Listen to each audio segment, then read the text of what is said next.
91.3 WLRN presents Topical Currents. This hour we explore mental health and the Florida prison system. It's estimated that some 60% of inmates have mental disorders. Good afternoon. Joseph Cooper with Bonnie Berman. Last month, the Miami-Dade Commission discussed constructing a new mental health diversion facility, but many are still outraged by abuses and confirmed deaths within the system. The death of inmate Darren Rainey at Dade Correctional Institution is at the forefront of the controversy. It sparked a lawsuit by an advocacy organization. We'll speak with former Florida correction psychotherapist George Mallinckrodt. He's written a book about his experiences in the system. Also, we'll have Miami Herald reporter Julie Brown on hand. That's next, Topical Currents, after the news.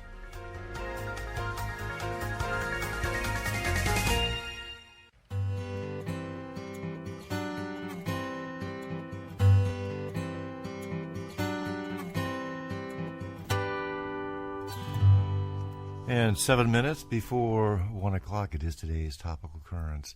Joseph Cooper with you, along with Bonnie Berman on this Wednesday afternoon. George Mallinckrodt is a psychotherapist who worked at Dade Correctional Institution from 2008 to 2011. He was terminated.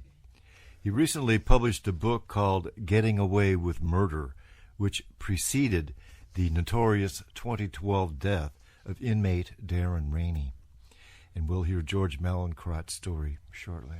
Also with us is Miami Herald reporter Julie Brown. She's followed and written about troubles at the Florida Department of Corrections, Darren Rainey, and a lawsuit against DOC filed by a group of advocates. Welcome to you, Julie Brown. Thank you. Okay. Julie, the Herald reported the story of Darren Rainey. Were you the first to report that story? Yes, we were. And it took nearly 2 years for that to happen. How did you learn about it, and why did it take 2 years? Well, we received several letters from an inmate at the prison, Harold Hempstead.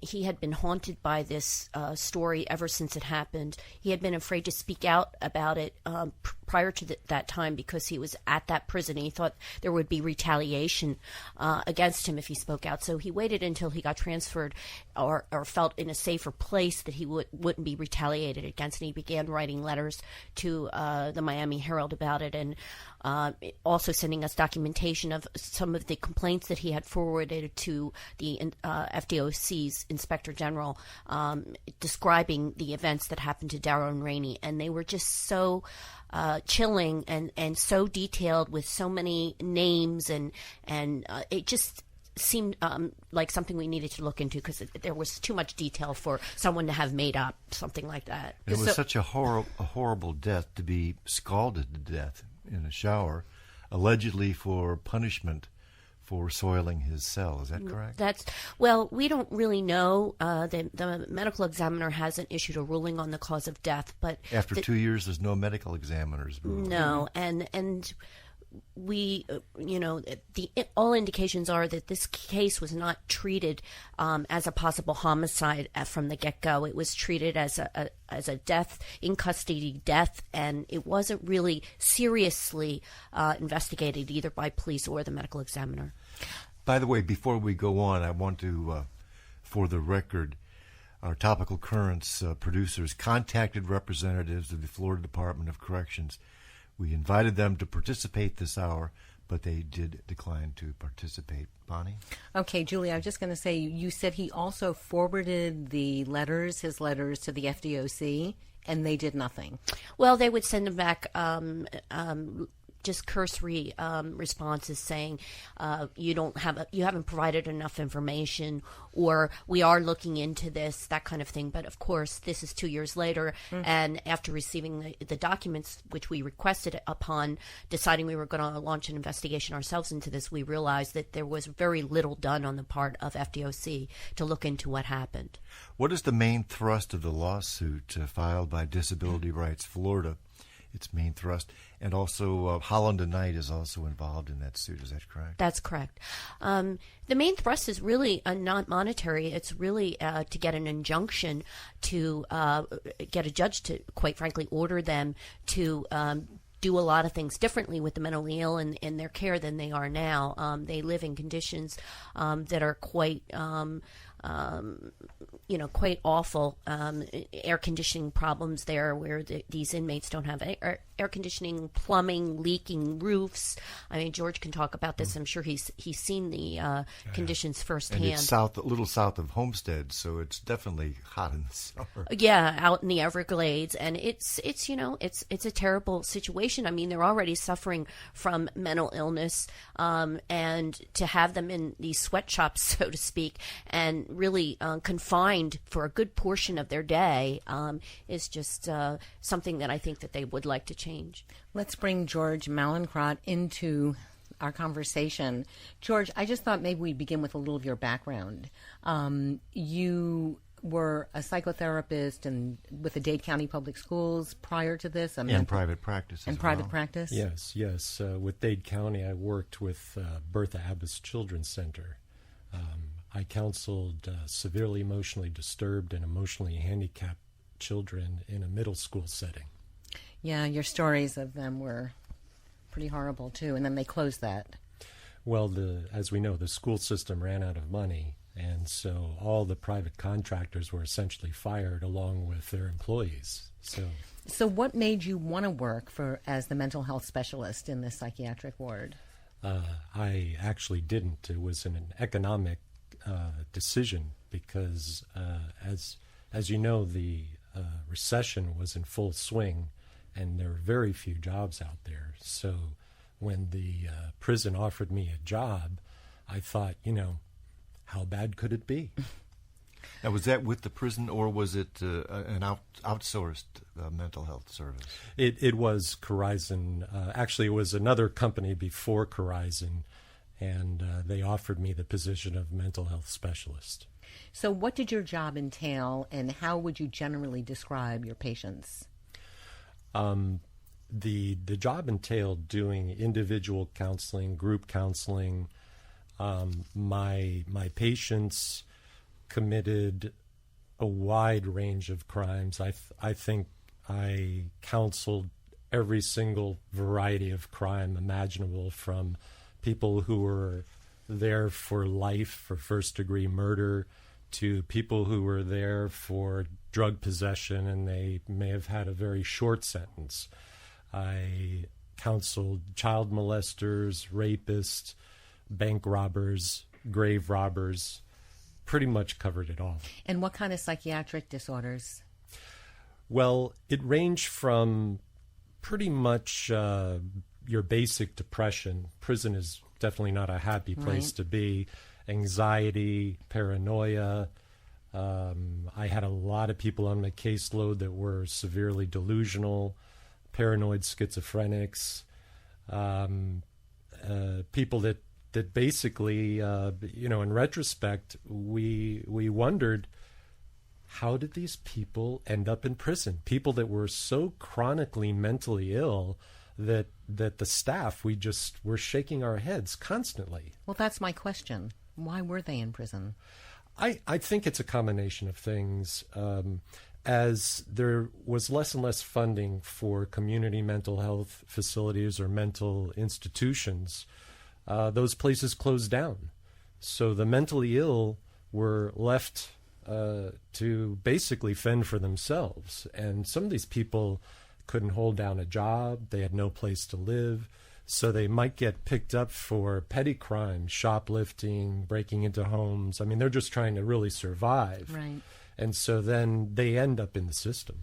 Julie Brown, did you find that the mental patients that were there to be warehoused, essentially? There was nowhere else to go. Yeah, I think that even, on a local level, the police departments locally don't really know what to do with these people when they, as George mentioned, there isn't any other alternative sometimes than to put them in jail. I mean, they are, in some cases, a danger to other people because of their mental state. So I think that, as I mentioned, I think that local police and authorities aren't really trained or have the option to send them any other place when they do commit even a minor crime. George, you talk about how this affected your own mental health working there.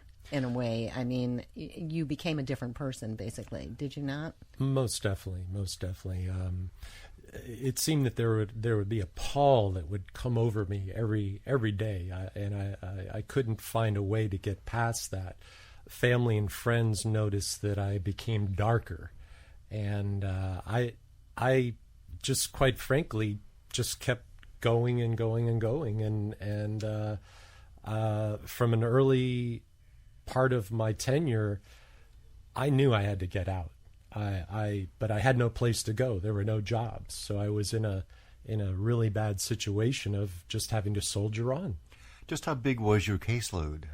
Was it overwhelming? It wasn't really overwhelming. I might have anywhere from 30 to 35 inmates, and we were required to see them every other week.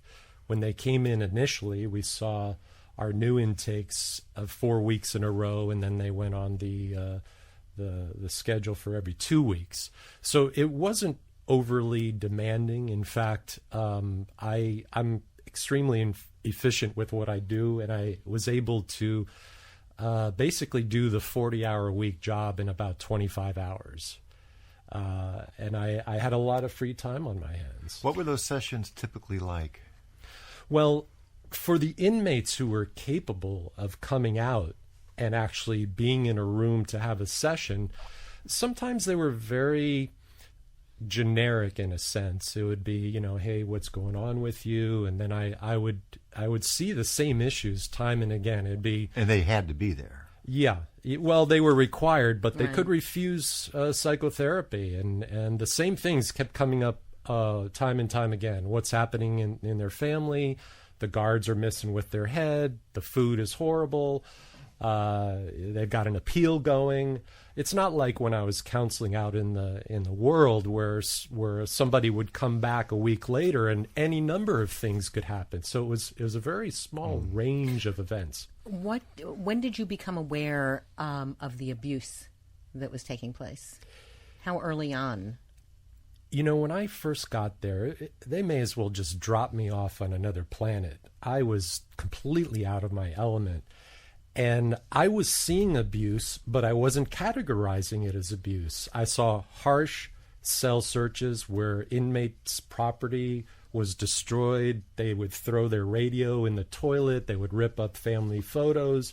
And I'd think to myself, oh, wow, this is prison. This is a tough place to be. I didn't see it as abuse. And so then it wasn't really until a couple of years later when the inmate was beaten that I got more attuned to what abuse really is and the whole spectrum of abuse. We need to take a break. We're speaking with George Mallinckrodt. He's the author of Getting Away with Murder. It's a true story. And also Julie Brown is a journalist and with the Miami Herald, a reporter with the Miami Herald. A short break and we'll be right back.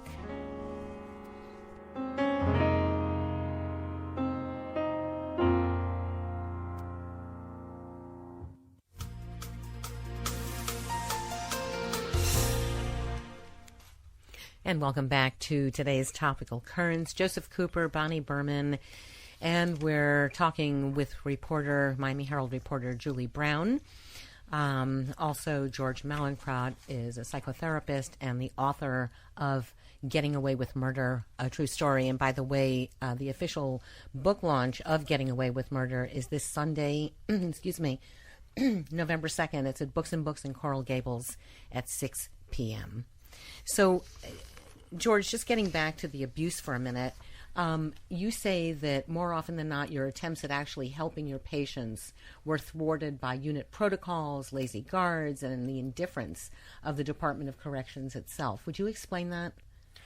Well, specifically when it came to the guards themselves, many of the people on my load were sabotaged. And to give you an example, I was working with a schizoaffective who isolated himself, and that's a typical feature of schizoaffectives. And I managed to get him to not only come out for individual therapy, but group therapy. He was going to rec.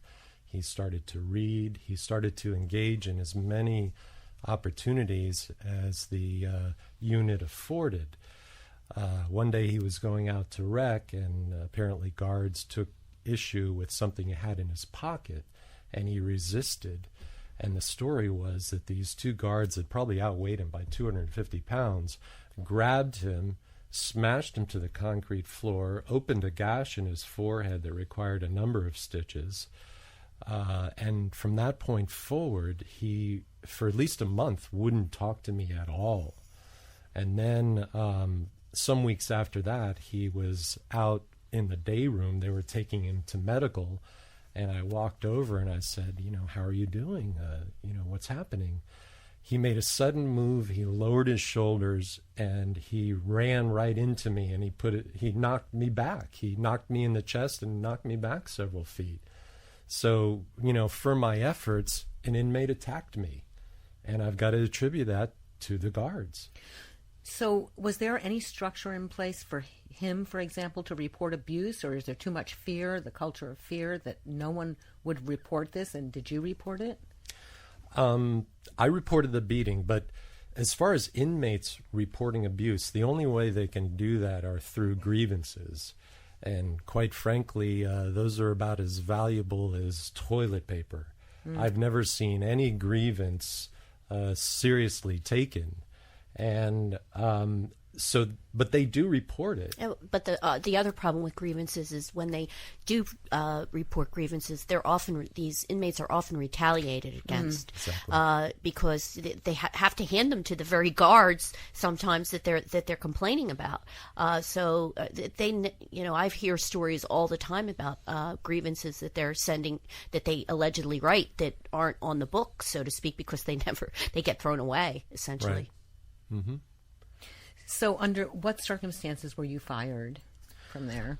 Well, by the point I was fired, a couple months earlier, I'd reported the beating of an inmate by guards. They had taken him to the hallway where there were no cameras, cuffed him up, threw him to the ground, and just started kicking him. And I found out about it in my anger management group. He pulled up his shirt. There were bruises all over. I filed reports not only in Tallahassee with the Inspector General's office, but in the prison itself. From that, I met with Jerry Warden, who was subsequently fired recently. Jerry Cummings. Cummings. Yeah, Jerry Warden. The warden. Yeah. And so he asked me to do more incident reports as I heard of abuse around the unit. So I started to do these reports. Then the inmates, hearing that I was the go-to guy, started just crushing me with an avalanche of abuse stories, not only in the unit, but around the state. And so I was feeling the pressure there. And as I named the guards in these reports, I started getting dirty looks. My stress level went through the roof. And so my coping strategy, and psychotherapists are always looking for coping strategies, right, was to take ever longer lunches. And that's what they got me on. And quite frankly, I thought, if I don't get out of here for some length of time during the day, I'm not going to last. Julie Brown, the Florida Department of Corrections has had an ongoing investigation of these allegations through Secretary Michael Cruz. What is the status of that? What have they uncovered? Has it been meaningful? Well, we don't really know exactly what they're doing. They as much as the Secretary has launched all these campaigns for reform in the system and pledged transparency, we know very little as far as what they're accomplishing and what they're doing, because they, every now and then there'll be some people who are fired, but for the most part, the details of what they're doing is really kept under wraps. They really don't tell us much about these investigations. In fact, they do it under the umbrella of, this is an ongoing investigation, so therefore we don't have to give you any information on it. So that's how they keep reporters from really getting that, and also these documents, if you don't give them the exact wording of the exact name of the exact document, they'll say, well, we don't have that information because you didn't request it in the right format or the right wording of the right document. So it's sort of like this little game that they play, batting back and forth, trying to get the right information, and it could take months sometimes to get documents that we want for involving some of these cases. Has the federal government gotten involved at all? Well, we know that the Justice Department is involved in a couple of investigations,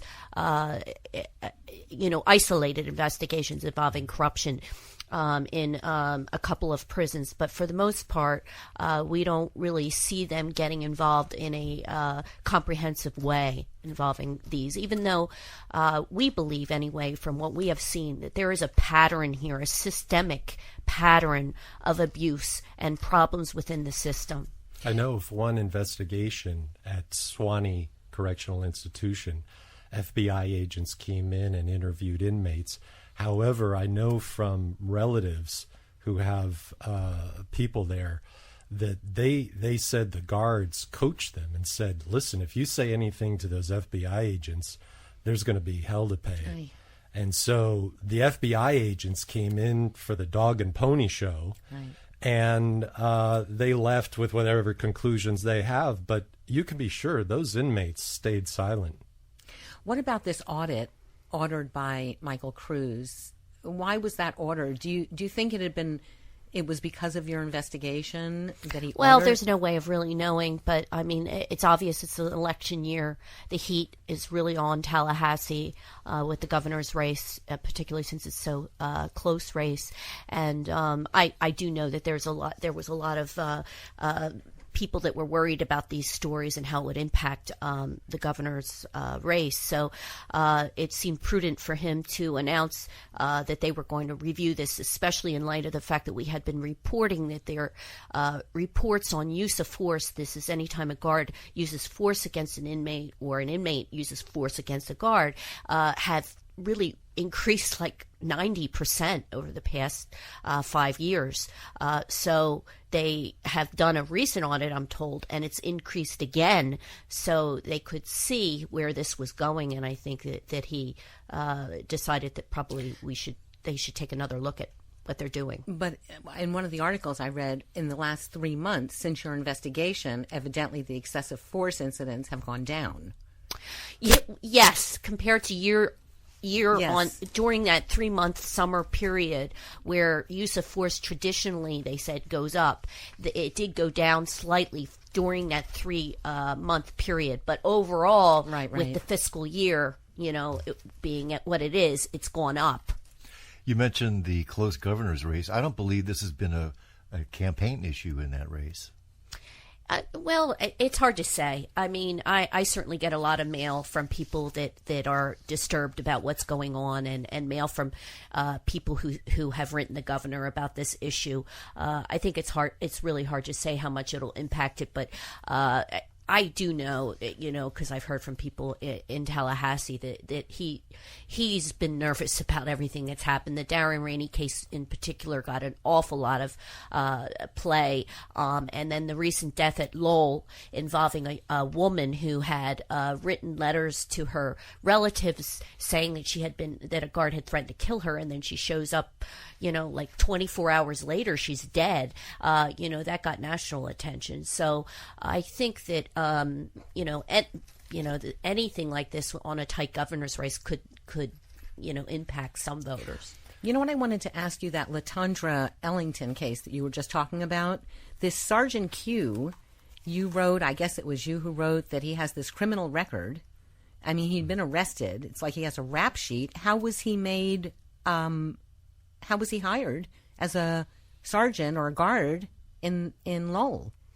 Well, obviously, they're not doing really good background checks on these officers. From what I understand, it's very hard for them to keep corrections officers. I mean, as George, I was thinking this when George was mentioning how difficult it was for him to work there. You can imagine how difficult it is for these officers Right. that are hired in. And anyone who is really educated or has some chance of getting out and getting a better job is going to leave. So the only ones that are really left are officers that can't go anywhere else. else, probably because they have some kind of a checkered past. And we are finding with some of the cases that we've investigated involving these deaths, the officers involved do have either they have a criminal past, or they at least have been arrested. Maybe they weren't convicted, right, or they have domestic abuse issues. There's all kinds of issues in their past.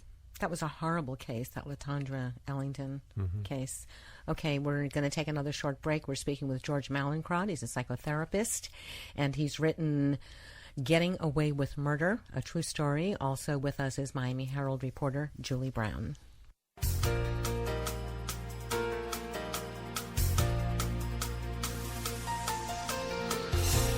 And we're back with today's Topical Currents. Joseph Cooper, Bonnie Berman, psychotherapist George Mallinckrodt, formerly of the Dade Correctional Institution, and also Miami Herald reporter Julie Brown.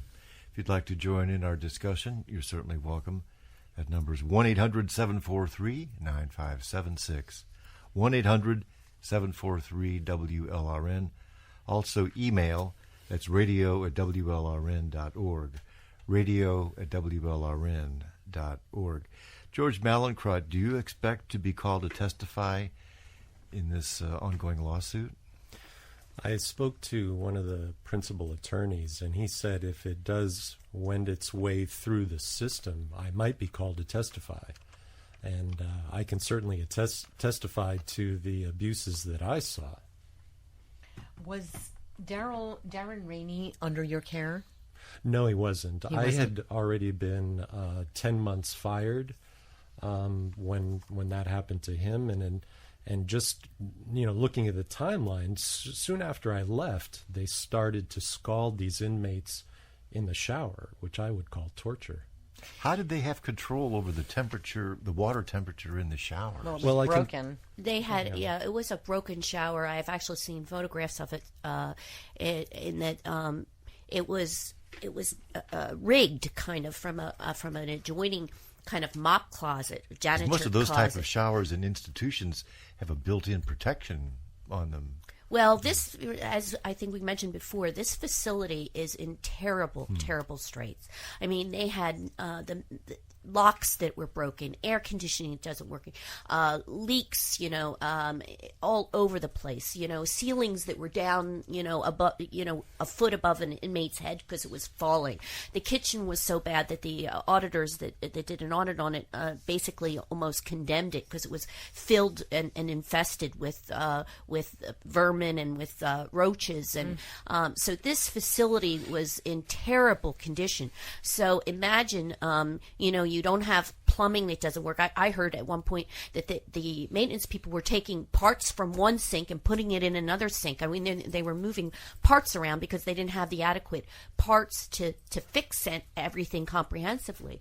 So they were able to rig this particular shower using a hose, and they just kind of stuck the hose through the wall. This is like a closet. The shower is almost really like a closet in and of itself, so they just sort of stuck a hose through the wall, connected it to the shower, the top of the shower, and then basically they were able to control the temperature from this mop closet.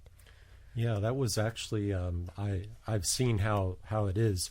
There are access panels wherever there is any plumbing in the breezeway that these cells and also the shower are located. So they unscrewed screws to take this panel off, and then they could control the shower from the shutoff valve inside that access panel. And I know from having worked there and tried to wash my hands in a sink that only had hot water, it was brutally hot. With the circumstantial evidence, why wasn't the Miami-Dade Police Department involved in the death investigation? They are. They are. They were called in from the very beginning. They had homicide investigators there from the day that he died. The problem is when you do any kind of an investigation, you have to treat it as suspicious, or you should treat it as suspicious from the get-go. That means saving the 911 tape. It means making sure that the area where the person died is completely sealed off and can't be contaminated by anything else. And it's pretty clear that they didn't do that. They didn't treat it as a suspicious death from the beginning, because these guards were able to even order an inmate that night or early the next morning to clean up the pieces of skin that Rainey had fallen from his body, and basically he collected it all, put it in a shoe, and asked the guards, "What do you want me to do with it?" And the guards said, "Throw it away." Well, that should have never happened in any kind of a police investigation. George, how did you hear about his death? I answered the phone as I typically do, and it was my former coworker, and she blurted out, "They killed him!" And I was stunned, and then she filled me in on all the details that came out in Julie's story, and I was appalled. You said that you felt in many ways like his death was your fault. I tried to do the best that I could possibly do to bring to light the abuses that I saw when I worked there, and I feel like I just didn't do enough. The supervisor and site manager for Horizon Health Incorporated essentially signed off on a report that said that my coworker didn't see the beating of the inmate. I mean, it was a cover-up. And I should have been stronger in my response. I should have pointed to her and said, "Hey, by DOC rule, we have to report abuse. What are you going to do about it?" I mean, I should have just really stepped up my efforts then, but the situation was so alien to me, I really didn't know what to do. I had no guidelines. So you're still haunted by this? I am. Has this book helped you in any way? How did the book come about? The book came about as a result of really hearing about Darren Rainey. And I happened to be dating a woman at the time who had written a memoir. And her writing coach encouraged me to write the book. And quite frankly, I wanted to distance myself from the whole thing. But I thought about it and I started writing about it. I thought, okay, no one's listening to me. I reached out to FBI agents. I sent a complaint into the Department of Justice. I called the ME's office and got, the report's still pending. I called the Miami Dade police, and I was getting nowhere. So I thought, okay, you know what? I'm going to write a book. People are going to learn about this one way or another. Let's take a couple of phone calls. If you'd like to join in the discussion with George Mallinckrodt and reporter Julie Brown, that number is 1-800-743-9576. 1-800-743-WLRN. And we have Steve from Miami. He's on the line. Hi. Hi, how you doing today? Good.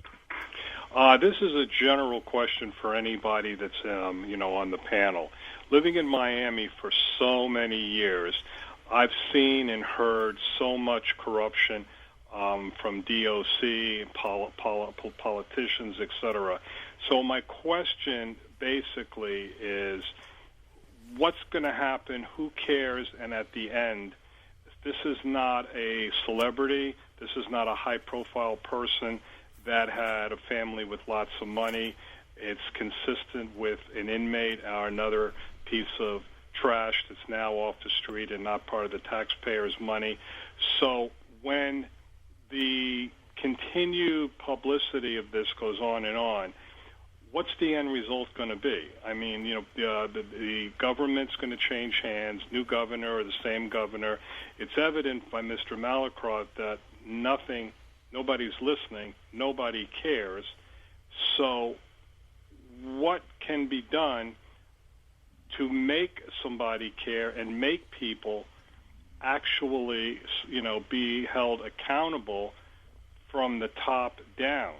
I mean, if this was somebody that was a beautiful white girl or a politician's family or something, it'd be a whole different thing. But the reality is all the time, effort, and money that has been spent, and Mr. Mallinckrodt's wonderful expose that he wrote, at some point in time, it's going to be yesterday's news, and Mr. Mallinckrodt's got to live with it. And unfortunately, I'm wondering, does he have any concerns about his own safety also, or does Miss Brown, because they're pursuing this injustice?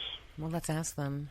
Well, that's my own safety has definitely crossed my mind on a number of occasions, and I'm looking over my shoulder. I mean, correctional officers have guns, They've done horrible things. Julie and I we're working to get this story out, which addresses the caller's question.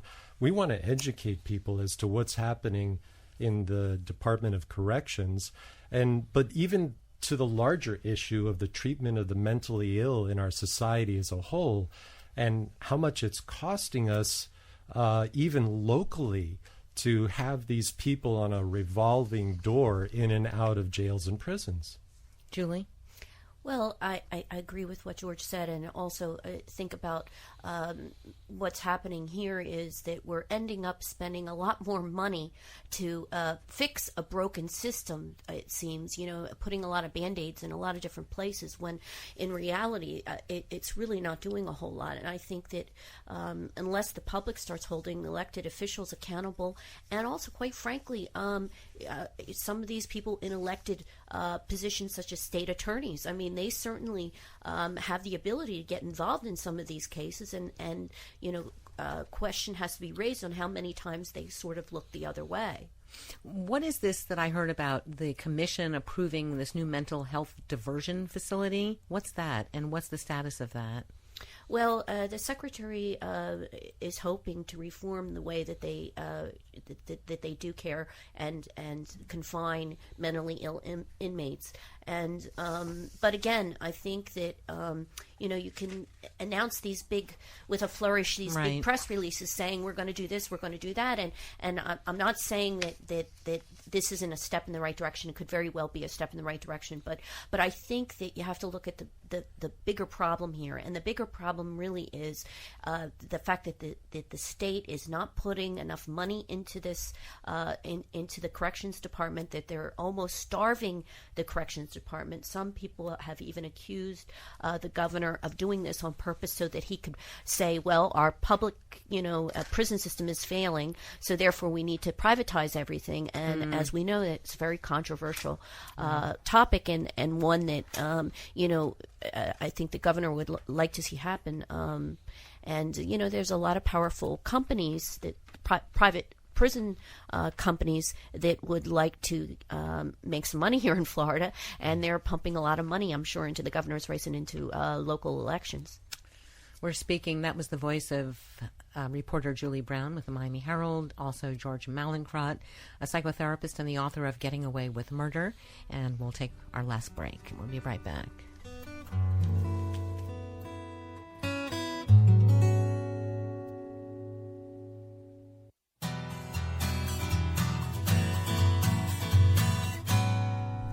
And we return. It is today's Topical Currents. Joseph Cooper, Bonnie Berman. We resume our conversation with George Mallinckrodt and Julie Brown. For those who didn't hear the beginning of the program, for the record, our Topical Currents producers contacted representatives of the Florida Department of Corrections to invite them to participate this hour, but FDOC declined to participate. Let's go to some more calls, and we'll move along to Natalie. She's in Pembroke Pines. Hi there. Hi there. Going to the point of what he experienced in the facility, I also think that it also starts in the beginning when people get arrested. It's been a very sad story of someone that I know in a wheelchair got beaten up by officers making fun of someone in a wheelchair because they did not trust that he was in a wheelchair, and all happened for expired license.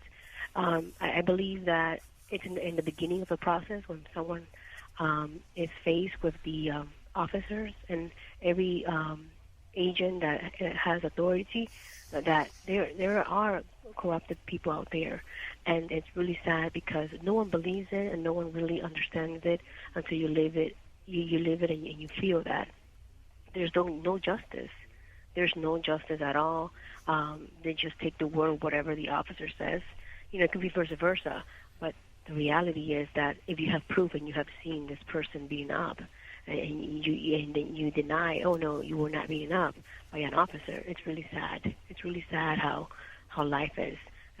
But it's just if there was a voice that everyone can gather and and go out there and help those that are mentally, and those that are being abused, and it all starts when they encounter an officer, it could be a correct officer or it could be a corrupt officer. And that is the point that we don't know exactly who we're going to face out there and what can happen and what can trigger and, what will be the end result. There's a lot of people out there in facilities that are serving time for no reason, and it's just that it just happens because their word is more powerful than the actuality. Any comment, Julie Brown? Well, it's true. I mean, before I embarked on this project, I was covering a lot of stories involving police making arrests based on racial profiling and, throwing a lot of people in prison who maybe committed very minor offenses such as loitering and repeatedly arresting the same people over and over in poor areas, in areas that have a high minority population. And, it does go to some degree back to the street level where, we have to really rethink the way that we handle people from the time that they are arrested until and they enter the justice system until the time they actually go to prison, and really evaluate whether some of these crimes are worthy of such long sentences in state prison. Well, George? I'm sorry. Oh, no, go ahead. I was just going to ask you about SPAN, but go ahead. Another issue that I've become aware of as I've spoken to parents is that the way the mentally ill are handled, not only in our jails, but in our prisons, is counterindicated for their symptoms. For example, this one young guy, he was remanded into custody from jail. He had no medication in jail, and he was diagnosed bipolar. So they throw him into a reception center with all the other inmates. So he's coming in traumatized. He decompensates, gets into a fight with another inmate. Then by DOC protocols, he's sent off to basically solitary. In this one individual's case, he was in solitary for over a year. That is so counterindicated for somebody with bipolar or schizophrenia. When he came solitary is 23 hours a day. You get 1 hour for exercise, right, and that's it. Right. And when he came out, he was catatonic for months. So what I propose is that the prison system have a dedicated reception unit for the mentally ill, so they can get a psych evaluation immediately, get on medication immediately, get counseling immediately to address these. And the figures show it's about 60% of Florida inmates do have mental disorders. Is that correct? That's correct. And I guess some of them get them while they're there. Yeah. Tell us about your work with SPAN. What is it, and what is your role there? It's an acronym. SPAN is for Stop Prison Abuse Now, and it was started by a local mental advocacy group. And basically, they were so motivated by the Darren Rainey killing that they put out a petition, and it's got over 200,000 signatures. And about a month ago, we all went down to Catherine Rundle's office and met with her. State attorney. Yes, state attorney, and met with 4 of her assistant state attorneys, and they filled us in on what had been happening in the Darren Rainey case. And Catherine Rundle didn't hear about Darren Rainey until Julie Brown's story broke. And one of the assistant state attorneys was telling us why. And on the original report, Darren Rainey's death was classified as an in-custody death of natural causes. When I heard that, I burst out laughing. I couldn't control myself. So what else is SPAN doing? I mean, so this Stop Prison Abuse Now, do they reach into, do they network out into? Absolutely. Members of SPAN are people that are on Amnesty International. We're in touch with the local ACLU. We're behind any effort to bring to light these abuses. And are you making other efforts? You said you have recommendations that would reduce inmate abuse, just such as putting psychiatric patients, having them die, getting a psych evaluation immediately, right, and having them separated. Can there be a sort of a triage panel on incoming prisoners to decide where they should go and how they should be treated? Well, not even a panel. I believe just a good psychiatrist who can do a diagnosis right on the spot. As far as other recommendations, it seems completely obvious that we need cameras everywhere in the DOC. However, we need a separate agency to oversee that with people in the prison. That's very important. And I who think would that's that be? the one thing, because there is a lot of common threads with these cases involving inmate abuse and violence, and a lot of it is guards who seem to be able to not only avoid the cameras but also to play with the cameras. I mean, I've heard stories where, constantly we're hearing someone, for example, Latondra Ellington, she was supposedly in confinement. There should have been a camera there. So where's that footage? I don't know where that footage is, but I wouldn't be surprised at all if they end up saying, well, the camera wasn't working. It did, the film, it wasn't turned on, or there's always some excuse for them not having the cameras. And George mentioned the beating in the hallway. Has been purchasing cameras. The problem is they're going to have the same people monitoring those cameras. Right. So it's like a regulatory agency needs to be set like up the fox guarding the hen house. Yeah. Exactly. So something has to be done, a separate agency that does not answer to the DOC. Yeah. And the other subject that they could handle too are the grievances. Mm-hmm. The DOC is not doing a good job with grievances. And the other thing I'm hearing from parents is that legal mail, which shouldn't be opened, is being destroyed in the prison. The outgoing legal mail that names officers that have abused inmates is being destroyed. I wrote down this name, Julie, but I don't remember why when I was reading your articles. Gustavo Mazora. I thought that was really interesting, about him. Is he the warden at Lowell? I can't recall. Or some, he's a warden at Lowell where Latondra Ellington, where she died, and he had sort of a checkered past involving a relationship with a fellow guard under his a subordinate officer under his command, and she ended up dying.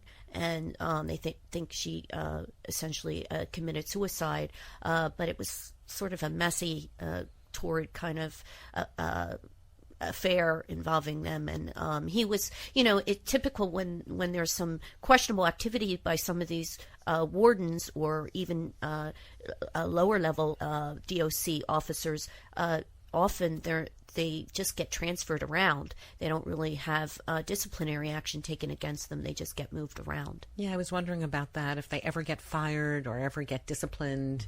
It seems the pattern that I'm seeing is the ones that get fired are the ones that want to make change or won't do the bidding of some of these other corrupt officers. Those are the ones that end up getting fired, unfortunately. Mm-hmm. George, did you want to add something to that? Well, I think the turnaround for the DOC is going to take about 20 years. And the reason for that is it's multi-generational. These officers that first come in, they see the abuse. And if they become a part of it, well, then that's almost like an initiation. Then they get promoted. They become the sergeants, the lieutenants, the majors, the captains. So on up the top, these people are just riddled. I mean, the DOC is riddled with people. Right. And the Books and Books appearance. Books and Books, yes. That's the voice of George Mallinckrodt. He's written Getting Away with Murder, and he will launch his book this Sunday, November 2nd, at Books and Books in Coral Gables at 6 p.m. And we wish you well with your book, George. Thank you. And reporter Julie Brown with the Miami Herald, we thank you so much for your work and for joining us today. Thank you.